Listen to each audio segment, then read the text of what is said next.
They caught a lawyer and the prosecution flipped him so that he was wearing a wire. He would go to certain restaurants that were known to be frequented by judges. He would sit them down in a certain booth, which was wired. Two of the people in our partnership are principals in a major bank. The judge in the case owed that bank over $1 million and was in default and wasn't paying, and they weren't doing anything. He said, "What should I do?" And I said, "Well, what do you think you should do?" I can remember my dad telling me, you're issued one reputation in life, and it's up to you whether you keep it or whether you ruin it. And he said, "I suggest you keep it." This is the Litigator's Edge, the podcast where smart strategy, practical innovation, and real-world experience come together to move litigation forward. Each week, we sit down with attorneys, legal tech leaders, and trusted advisors who are rethinking how great legal work gets done. You'll hear how law firms are building a competitive advantage. These conversations are grounded, insightful, and designed to help you refine how you work and how you win. Here is your host, Aniket Sawant. Hello, and welcome to today's episode of The Litigator's Edge, the podcast where innovative attorneys reveal the strategies that have transformed their legal practice. My name is Aniket Sawant, and I'm co-founder and CEO of Threadio. My guest today is a distinguished attorney and educator who was involved in one of the most significant anti-corruption cases in American legal history. As an attorney involved in bankruptcy litigation and a key observer of Operation Greylord, he had front row seats in the fight against systemic judicial corruption in Chicago. Today, he is an educator who teaches about professional responsibility at leading law schools such as Harvard Law School and Chicago Kent. It's my pleasure to welcome Sheldon Solow to the podcast. Welcome, Shel, and thank you for being here. Thank you, Aniket. Well, Shel, as you know, the one thing that I do ask of every guest is to share either a fun fact or a cringe joke. Which will it be for you, and what is it? Well, most of my friends would suspect I would tell a cringe joke, but that may come later. But to start off, just the people should know, I'm also obsessed with sports, and my activity has been golf for the last, I don't know how many years, where I served as the president of the Chicago District Golf Association, which is the governing body for amateur golf throughout the state of Illinois. And I've had a great deal of pleasure doing that. I think that golf, aside from being a lot of fun, builds some character in the people who are involved, and is also a wonderful way to combine business with pleasure. So I've enjoyed that very much. That's fascinating. Also very relaxing, I'm sure, as you walk between the greens and things like that. That's fantastic, Shel. So the next question that I have for every attorney who makes the time to be on this show is that I consider guests such as yourself to be superheroes, and every superhero has an origin story. What's yours? Well, it's hard to judge. My dad was unable to go to college. He was the youngest son in a family that could only afford to send one to school. And his time in the service was in the Merchant Marine, where he circumnavigated the globe twice. But at that point in time, the Merchant Marine did not qualify for the GI Bill. We actually lobbied for that when Dad was much older and got them included. So Dad couldn't go to school, and he became a reasonably successful entrepreneur, but he wanted me to do better as the eldest. And I really felt I was going to school for my father when I went away to college and buckled down. And I was exposed to two very good professors who steered me toward law school. And I was a high school debater, a state champion. So I was already inclined to do that. And as a result, I ended up at Harvard Law School, much to the delight of my father. My two younger brothers, figuring that if their older brother could do it, they were much smarter and better looking, so that they could do it too. So they followed me through the University of Illinois and Harvard Law School. And then my son did as well. So that's pretty much my origin story. It was really an opportunity to better myself, but also to fulfill some of the dreams that my father had never been able to live up to. That's amazing. That's touching. It's so nice to see that you executed on those dreams so brilliantly, and so have your other family members. So kudos to all of you. So I guess let's start back from where it all began. So you're out of Harvard Law School. You got into Harvard Law School. Obviously, you did well there. What was your trajectory after that? Well, I was. It took me a while to find myself. Frankly, I may not have been as mature as some. I started with a what was then a middle-sized firm. I think I was the 26th lawyer. And I did all right there, but I wasn't happy. They were not heartbroken to see me leave. And I went to another mid-sized firm where I made partner. That is where I ran into the issues you talked about, Greylord, which I'm sure we'll talk about later. And after several years, I decided that that wasn't right for me, having made partner. So along with a good friend I had met in cases and an older gentleman who had the business, we started a small law firm, which ultimately grew over about 4 years to about 11 or 12 people. At that point in time, I was concentrating probably 50 to 60% of my time in bankruptcy court, and we needed a bigger platform. So we merged up into a firm of about 80 or 90, which at that time was fairly sizable in Chicago. I ended up in the management committee of that for several years. And then after that, the bankruptcy practice became national. We needed an East Coast office. My firm was not inclined to expand. I told them they would merge, and they did 5 or 6 years later. But my younger brother, who became my business partner as well as my best friend, suggested that we combine my bankruptcy group with him and look for a bigger platform. We opened up the Chicago office for Kay Scholler, and ultimately my brother became managing partner of Kay Scholler and negotiated a merger with Arnold and Porter, which is where I spent the last 10 years or so of my career. So I've been from the smallest of firms to ones that you would call big law, and observed it all over about 45 years. It'll be my 50th anniversary this year from graduation at Harvard Law School. So I've been around. That's amazing. Congratulations. I'm so glad to have connected with you during this milestone year. There's so many ways we can take that, Shell. So let me start with the first one. So straight out of law school, did you always practice bankruptcy law? You mentioned it took you some time to figure out where you wanted to go. Well, I started out as a litigator, and back in the day, one of the things that I found that is somewhat disturbing about big law is they discourage you from specializing early on. The idea was that if you worked through a variety of groups, not only would you find what you wanted to do, but you would also be a better rounded lawyer, better able to issue spot and bring in other people. Whereas today, given the amount of money that we're paying young lawyers, the billing rates that we're charging them out at, the emphasis is on becoming an expert right away in one thing. And as a result, I think that some of the lawyers are less well-rounded and are unable sometimes to see the bigger picture for their clients because they're focusing on what they know. How I got into bankruptcy was the second firm. I had done one or two bankruptcy matters before, but the bankruptcy law changed. The bankruptcy code was passed in 78 to be effective in 80. And we had a number of clients who needed help. And I was, to some degree, viewed as the St. Jude of my firm, the patron of all lost causes. And I was tasked with learning the bankruptcy code. And I found out that I liked it because it combined my desire to get into court.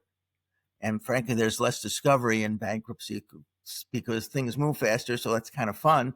But it also scratched the itch that I had to do business deals because ultimately you're trying to fix a business and the litigation is only a part of that. So bankruptcy sort of fulfilled two of my needs, and I discovered that I had a knack for it. So it later became probably 75% to even higher of my practice in any given year. Interesting. So does that mean then, Shell, that there's a litigation portion of it, but then there's also a transactional portion where you work with sort of management leadership to address whatever needs to be addressed? Yes, and different bankruptcy lawyers do it differently. There are certain bankruptcy lawyers who always bring in outside litigators to do the litigation portion if they get to a real trial, if it goes beyond motions. By the same token, there are people who do bankruptcy work who on the heavy duty type of documentation, they bring in other people. I will bring in people to help me, or I did. I'm really not active anymore, but I brought in people to help me in both areas. But one of the advantages I had was that as a trained litigator, I understood how to put together a case. I understood the rules of evidence better than some of the people involved. And I was able to take advantage of some of the people who were less experienced. On the negotiation side, I could see the deals happening.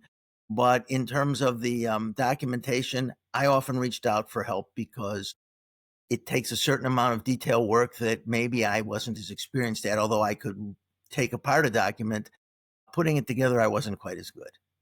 Got it. Does that speak to some of your comments a few minutes ago about the generalist take? That used to be the case back in the day versus today. Do you think that having that more generalist approach as a young lawyer maybe helped you get that well-rounded?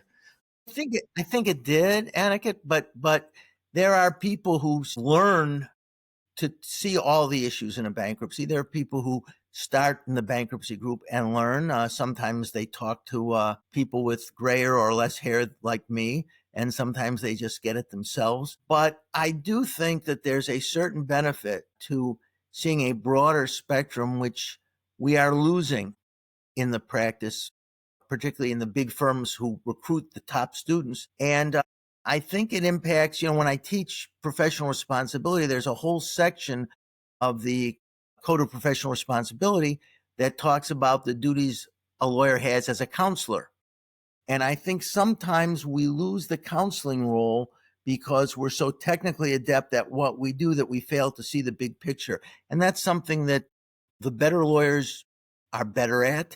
And it's something that we try to emphasize to our students, that being a lawyer is more than being a technocrat. You have to try to understand the client's problems, and you're allowed as a counselor to bring in non-legal considerations for them to think about. And that's something that I think sometimes some lawyers forget. We'll come back to your education, your role as an educator, and some of the things you teach in a little bit. But let's go back to your early days where you started practicing bankruptcy law, and then through your work you essentially got front row seats to Operation Greylord. What was the connection between your bankruptcy? Greylord was not a bankruptcy matter. I did a fair amount of litigation in the Illinois state courts. And at that time, it was reasonably well known that while we had some outstanding judges and outstanding lawyers, there was a subculture where there was, shall we say, shady dealings. The particular areas that were most exposed were traffic court, where no really self-respecting lawyer wanted to show up because it was just a culture of bribery, for want of a better term, and that's what people were convicted. There was also, in part of the real estate practice, if you needed to get things done in a hurry, the clerks were known to take money, less than the judges. But finally, in the Chancery Court, which has the greatest amount of discretion among the judges, there were certain judges who were thought to be less than honest. Let's just put it that way. But nobody could prove it. And what happened with Greylord was they caught a lawyer who was involved in doing these things, and the prosecution flipped him so that he was wearing a wire. He would go to certain restaurants that were known to be frequented by judges. And when he would discuss these matters, he would sit them down in a certain booth, which was wired. And he basically became an informant and set up all these cases. None of us knew this was going on at the time. And it was very difficult because you had honest to goodness cases going on in these courts, and you never knew for sure whether the judge had been reached by the other side or whether it was a straight up case. So you had to try it as straight as you could, because that's what we do. And you never quite knew whether or not you were getting a fair shake. It was a difficult time. I can imagine, because like so much of this rests on the assumed integrity of the judge, and if that comes into question, even for a little bit, or even to a little small percentage, I would imagine it feels like a cloud weighing down on your head. Well, it was particularly true in the Chancery courts, because in Chancery they don't get jury trials. So there's special remedies like injunctions and receiverships and things of that nature, so that you'll never see a jury. Whereas if you had a judge who was making bad rulings on evidence, you could still maybe get through to the jury, or you could make a record on the evidentiary record, and the judge would have to be careful on appeals. Where it's just the judge, even if you're making a record, sometimes it's just hard to win, because the judge could make decisions based on his view of the credibility of witnesses, his or hers, and the appellate court would have trouble overruling that.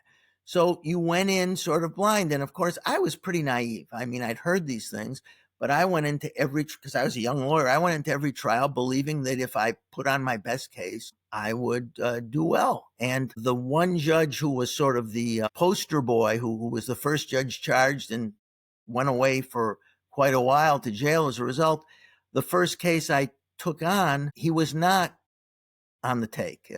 The other side was not involved. And as it turned out, we had another young lawyer who was supposed to first chair the case, and I was sent over to watch him. He was not doing well with this judge, and I could see why. So I asked the judge if we could have a recess till the next day, and I basically more or less took over the case. And we won handily, and the judge was, for whatever reason, very impressed.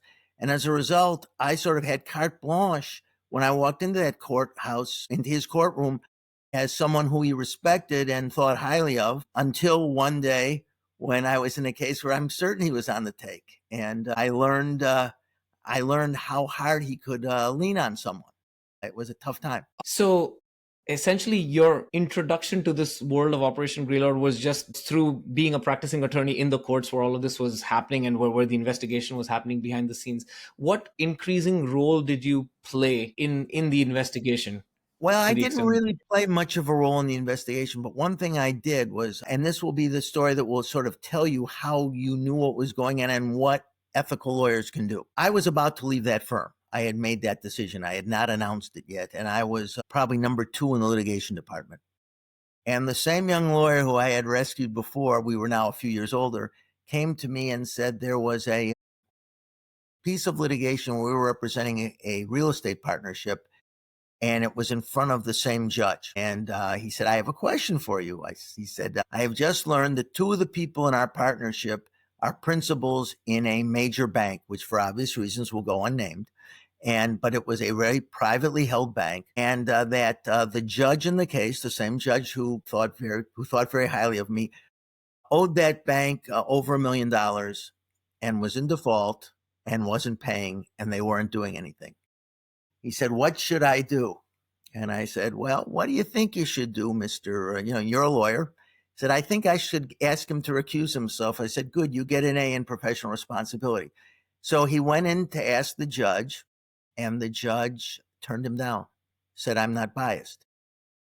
And now he came to me and said, now we're in real trouble. By the way, the clients weren't too happy that we were doing that because they had an inside. And we said, well, nobody's going to lose their license over this. So if you want somebody to try it, talk to your business lawyer because no litigator is going to touch this. And so we went in. So I said to him, file a motion to reconsider because he knows me and I'll go in. And so I went into court and I told him that, I must say, this was not the most truthful moment in my life, but I said to him, if you tell me you're not biased, I will believe you.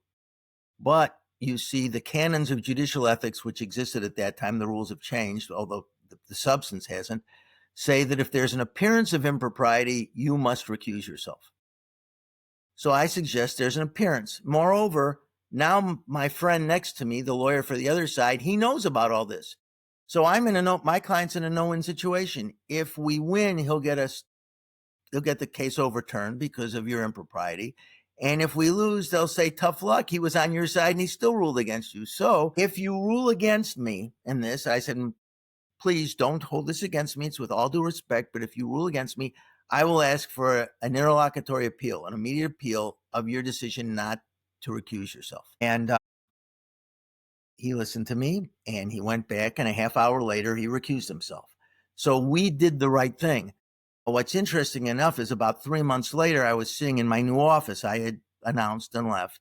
And the same young man called me up. I was a very early riser. I got into my office early. He was not, but he called me what had to be 7:15 in the morning or something. And he said, have you read today's Chicago papers? I said, no. He said, pick it up. And first page was Operation Greylord. This judge was all over it. And the names of the firms who were involved in the cases that he was charged with fixing, so to speak, were all in there, and our firm was not because of what we had done. He said, and I said to him, why don't you tell the partners who had any question about whether we should listen to the client or not, just explain to him what happened, because we did the right thing and it worked out. That was really my significant involvement, other than to watching. I saw other judges. I had one judge sitting in chambers with other lawyers sitting around tell me about how certain prominent lawyers, I didn't know whether it was true or not, would send him on vacations to Florida when he needed a rest. And it would be, here's my apartment key, here's my club number, do what you need to do, judge, to get a rest. And then he looked me right in the eye, and I said, I'm not in that league, Judge. I didn't want to say to him, that's terribly unethical, but I knew it, but I couldn't prove anything. It was all this undercurrent, and you couldn't prove it. They finally could prove it because they got this guy caught red-handed, and he agreed to be an informant in return for easy treatment. That's such an incredible story. Well, first of all, kudos to you and your firm for doing the right thing when it was needed. So I think we'll come to that. We'll come to how you teach law school students to do the right thing in just a minute. This was early on in your career, as you mentioned, Shel. So how did witnessing that level of effectively systemic but very subtle, human-driven dishonesty, for lack of a better word, how did that affect your view of the practice of law and just in fact what you were doing? It impacted me in, I think, several ways. First of all, notwithstanding my sunny disposition, I'm a born cynic. I remember a professor in a very older professor in political science class in University of Illinois, when I said something that was perhaps a little surprising, he said, "Mr. Solow, I believe you're a cynic." And I said to him, that may be the nicest thing any professor has ever said to me. But so I was not that surprised that there are people who bend the rules, who are dishonest. But perhaps due to my upbringing, I give my parents a lot of credit again. I was taught that I can remember my dad telling me, you're issued one reputation in life, and it's up to you whether you keep it or whether you ruin it. And he said, I suggest you keep it. And I've always remembered that. In fact, I teach it to my students the same way. And so it impacted me. I was not that surprised it was happening. I was surprised it was that blatant. But I've always been on the lookout for people who don't want to play by the rules. And I always insisted that I did.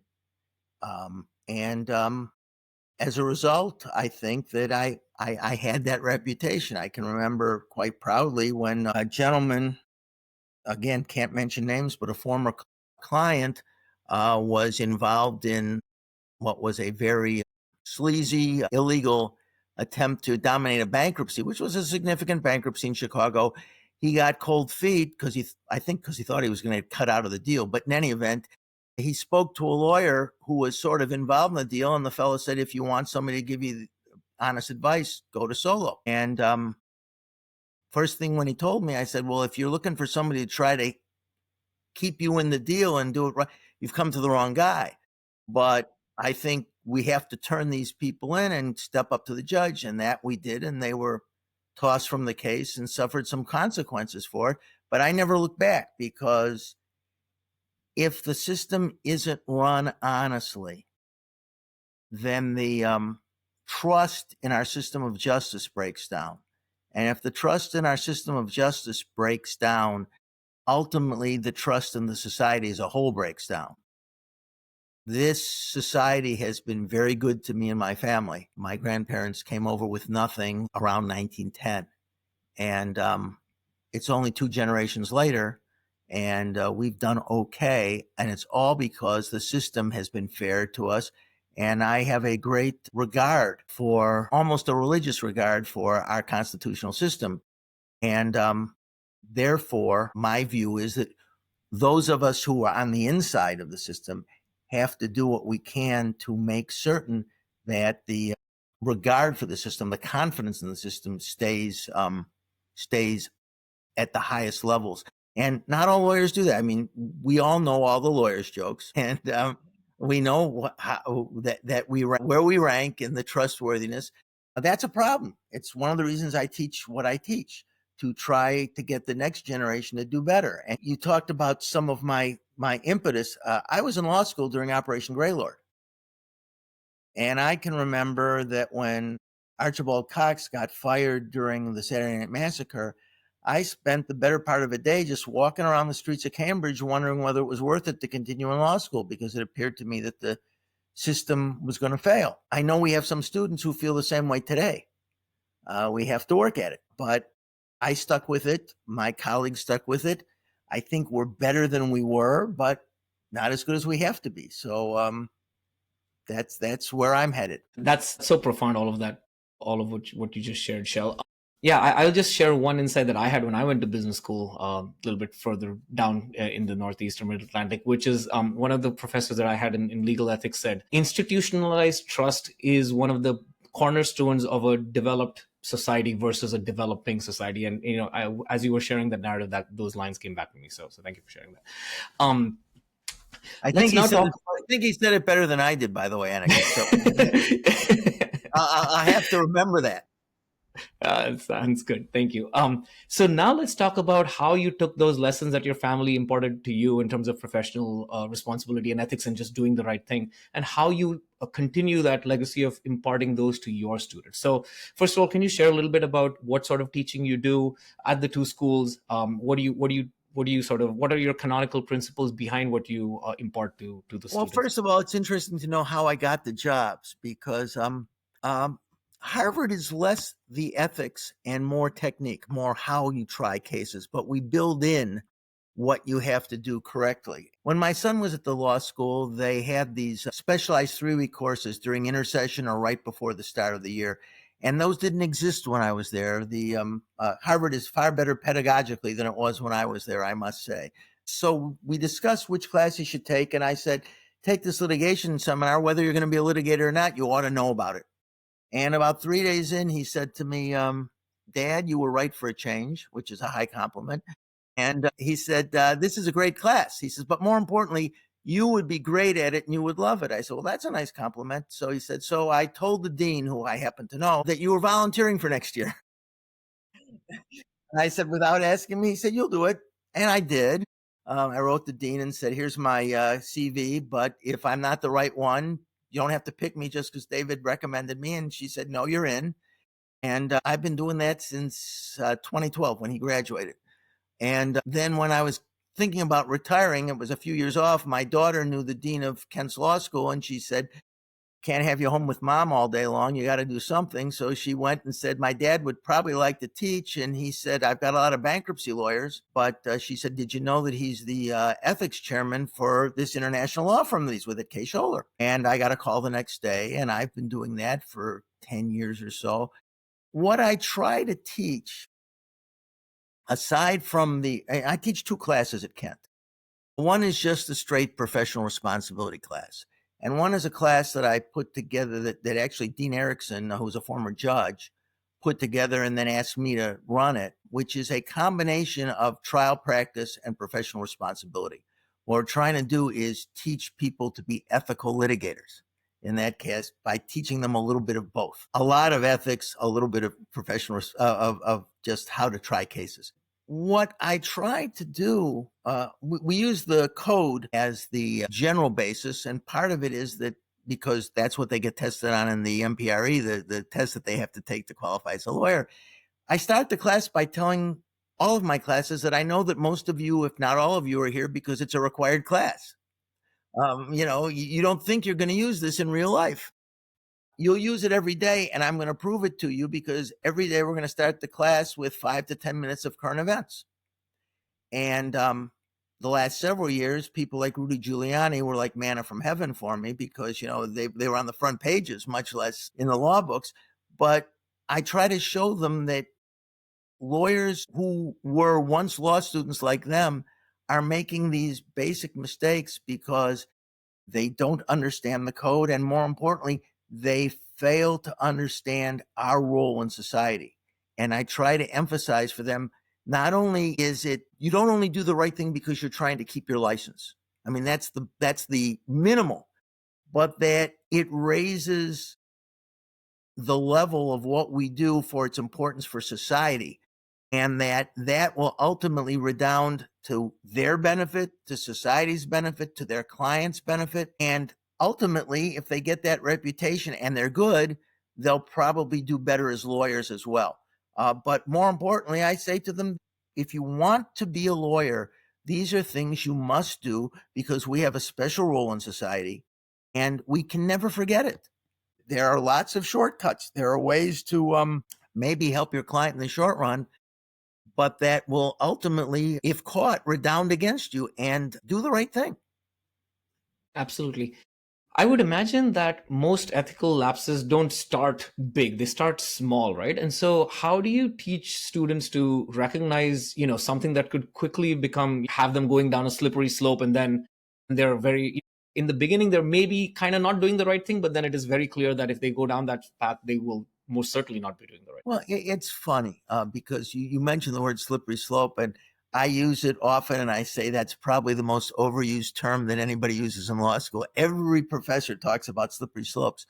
But what I say to them is that you have to think about all of your actions, everyone, even the smallest one.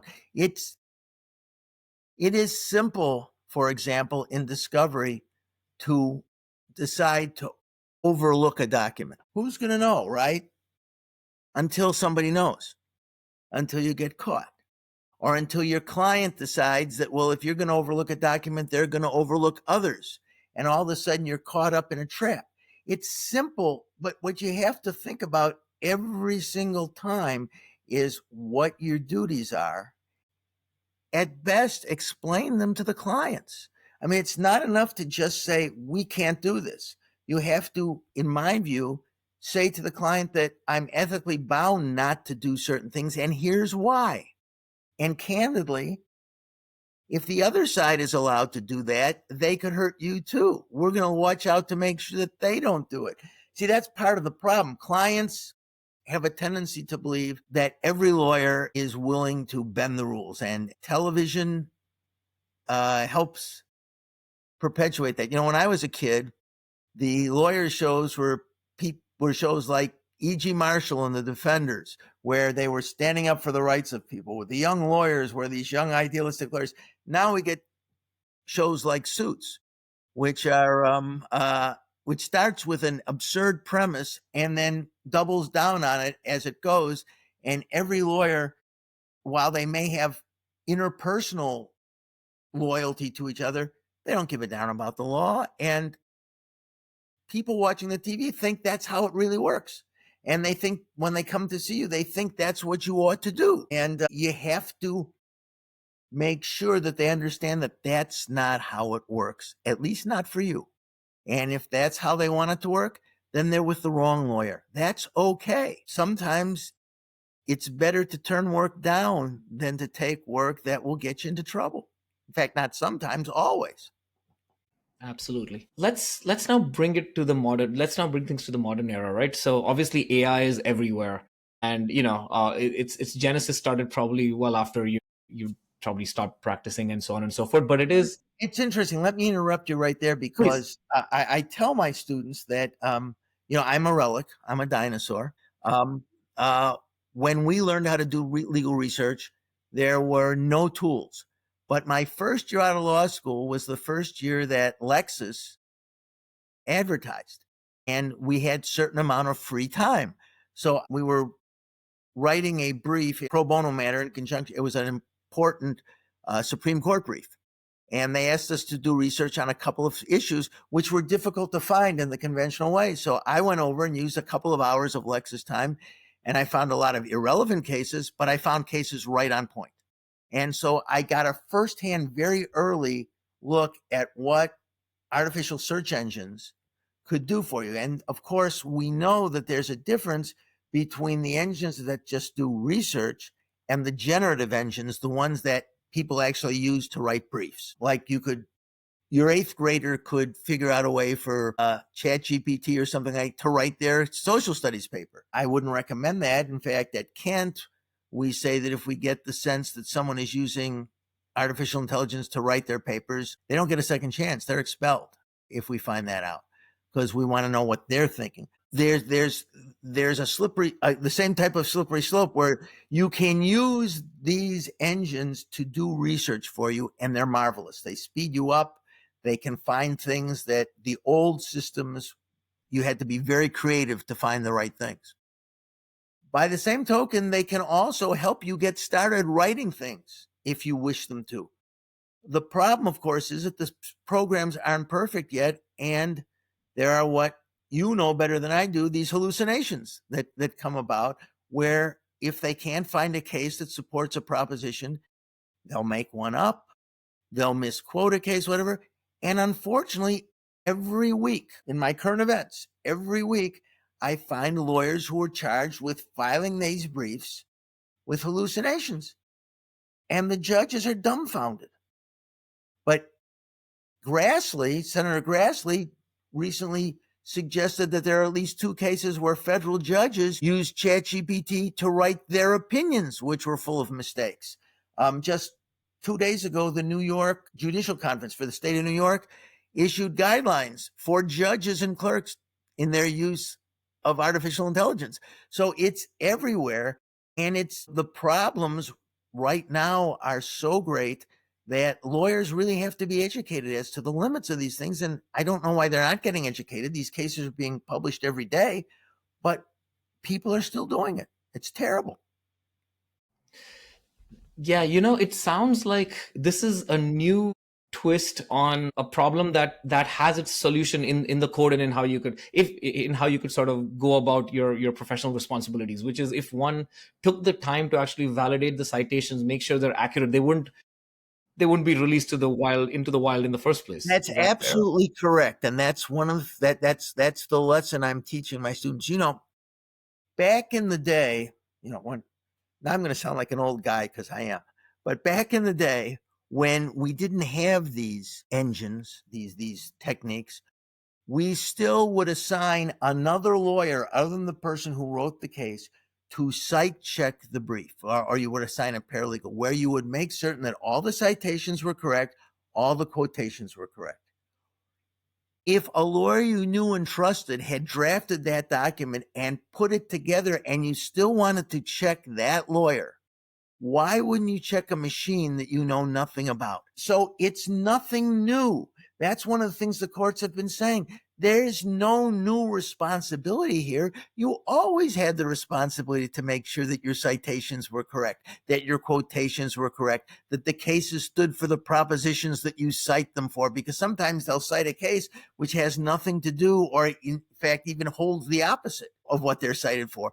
You always had that obligation. That hasn't changed because we've got a machine doing the work, and the judges are dumbfounded. Lawyers are getting fined.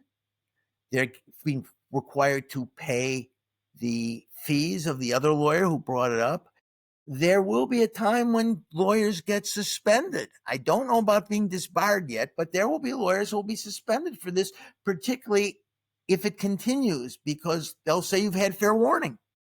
And there's no reason for it. It's just because either a lawyer has taken on too much work and can't meet a deadline, or they're just lazy.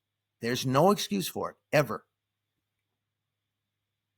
Well, those are certainly words to live by, and obvious in hindsight, but the fact that it still happens means that it's maybe not so obvious in practice. Shel, this has been a wonderful conversation. Just a couple of quick questions to wrap it up. First is, you're in the privileged position of being an educator, so you see a lot of the next generation of lawyers, and obviously you impart all these wonderful and timeless principles of professional integrity and so forth to them. In addition to that, or beyond that, what advice would you give to a lawyer who's just out of law school, or maybe in law school, who's sort of navigating today's complex social, technological, AI landscape, but then also, this confusing landscape today where it has shades of maybe different levels of trust than what used to exist in the past? What guidance would you give them as they're trying to figure out how best to set about with their career in law? Well, the first thing, law has changed from the time I started. When I started practicing law, lawyers generally didn't get rich. They got comfortable, who were good. The ones who got rich were people who were fortunate enough to have clients who wanted them to invest with them, and they got involved in a deal and they made a lot of money. But practicing law, you didn't get rich.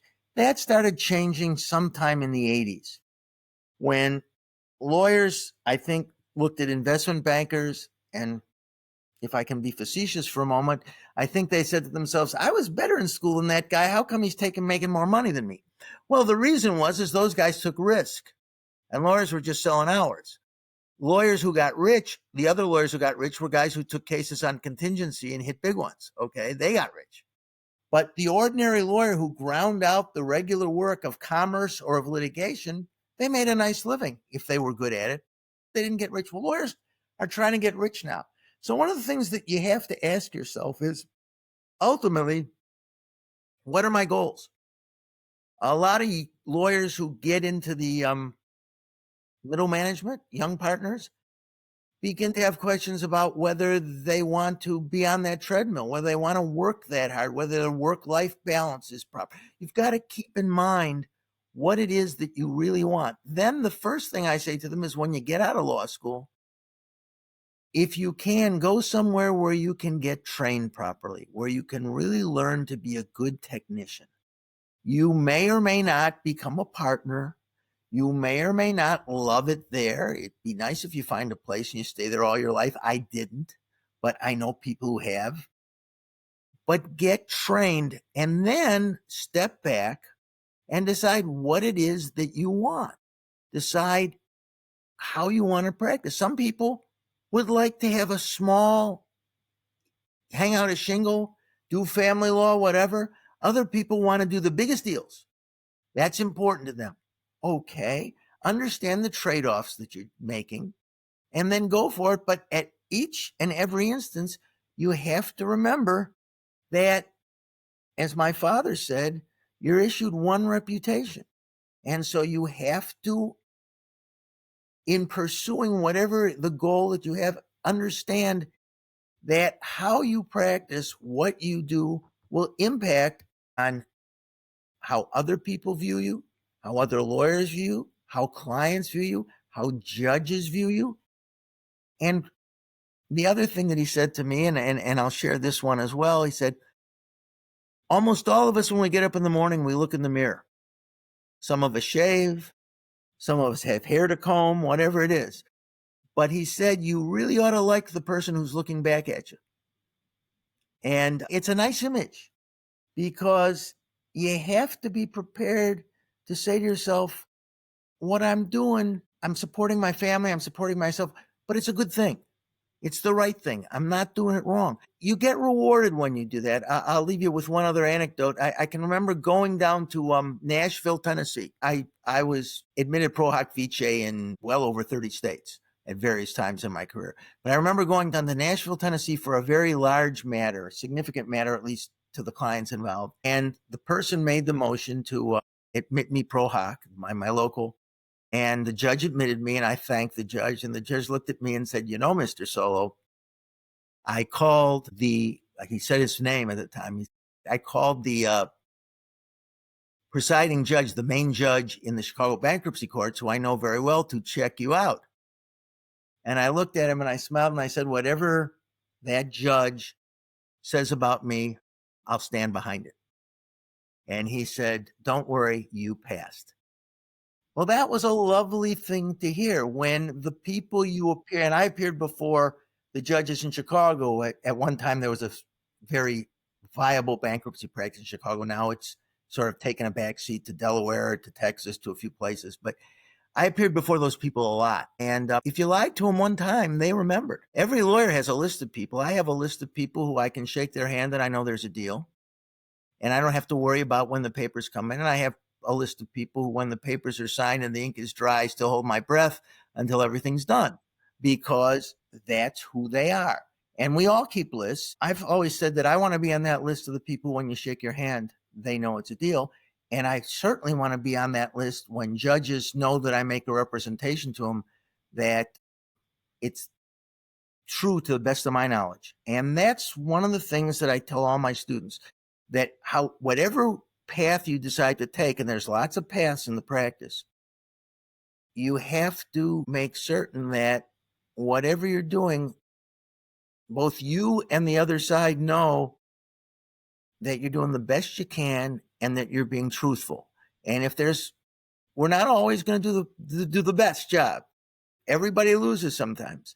Sometimes you can't get where you want to go. But if you're truthful and you do your best, you'll find your way.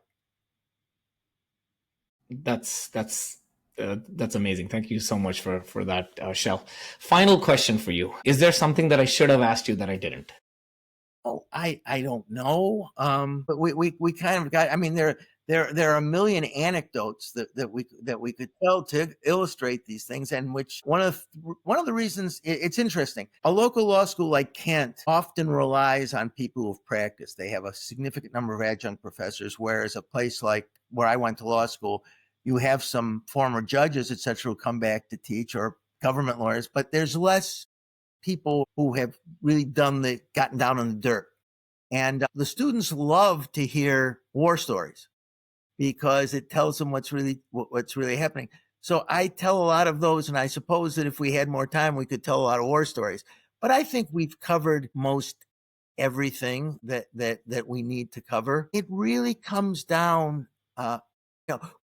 there are committees on character and fitness that are involved in getting people into the bar, and it's usually pro forma. I have counseled some students who may have had issues, whatever. But I think that in some ways, the old character and fitness was a way to keep it a club, to try to keep people out, and it was misused at times. But if we really had a chance to peer inside of somebody's soul, we would have a better chance at having a better profession.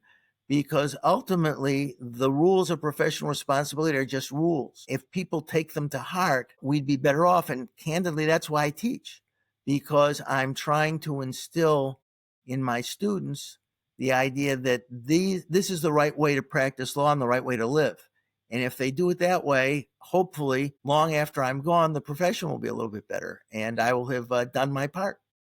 So that's why I do it. Amazing. Well, Shell, this has been a wonderful conversation with both timeless and timely insights from you. And I really appreciated it that you took the time to share all of those insights with me and with our audience. So thank you so much for your time again and for your insights. Thanks for the opportunity. And if comes another time where we want to talk, you'll let me know.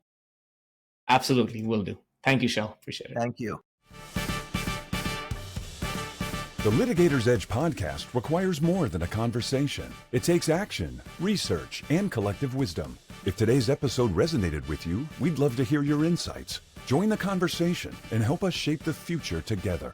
We'll be back with more stories, strategies, and real-world solutions that are making a difference for everyone. In the meantime, be sure to subscribe, rate, write a review, and share it with someone you think would benefit from it too. Thanks for listening, and we'll see you on the next episode.